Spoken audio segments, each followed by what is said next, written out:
I giorni del dolore. Ad Arzignano si celebra il ricordo di Giulio e Mattia, i due sedicenni che la sera di Ferragosto hanno perso la vita in moto nello schianto con l'auto guidata da un cinquantenne. E mentre la procura avrebbe aperto un'inchiesta per duplice omicidio stradale e l'indagato sarebbe ai domiciliari, i familiari dei due ragazzi, gli amici, i compagni di scuola, i conoscenti, preferiscono il silenzio, il raccoglimento, la preghiera. Il rosario congiunto per Giulio e Mattia ieri sera è stato molto partecipato nella chiesa di Villaggio Giardino e domani si celebreranno i funerali di Mattia Kardashian nel Duomo di Ognissanti ad Arzignano.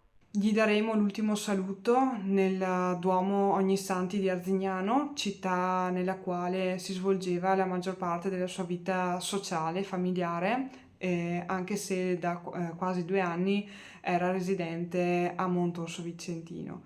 Per questo motivo tutta la nostra comunità si stringerà al dolore dei familiari, degli amici e dei conoscenti di Mattia. Oggi sui social un post della città di Arzignano riferisce che le famiglie di Mattia e Giulio avrebbero chiesto a una settimana dalla scomparsa dei due giovani che i cittadini illuminino le loro case con una candela accesa alla finestra alle 21:40. Un piccolo segno che insieme diventa abbraccio per ricordarli, per non lasciar sole le famiglie in questo momento difficile. Dato domani l'ultimo saluto a Mattia, toccherà poi a Giulio Pizzolato, i cui funerali sono fissati per lunedì alle 9:30 del mattino nella chiesa di Villaggio Giardino ad Arzignano.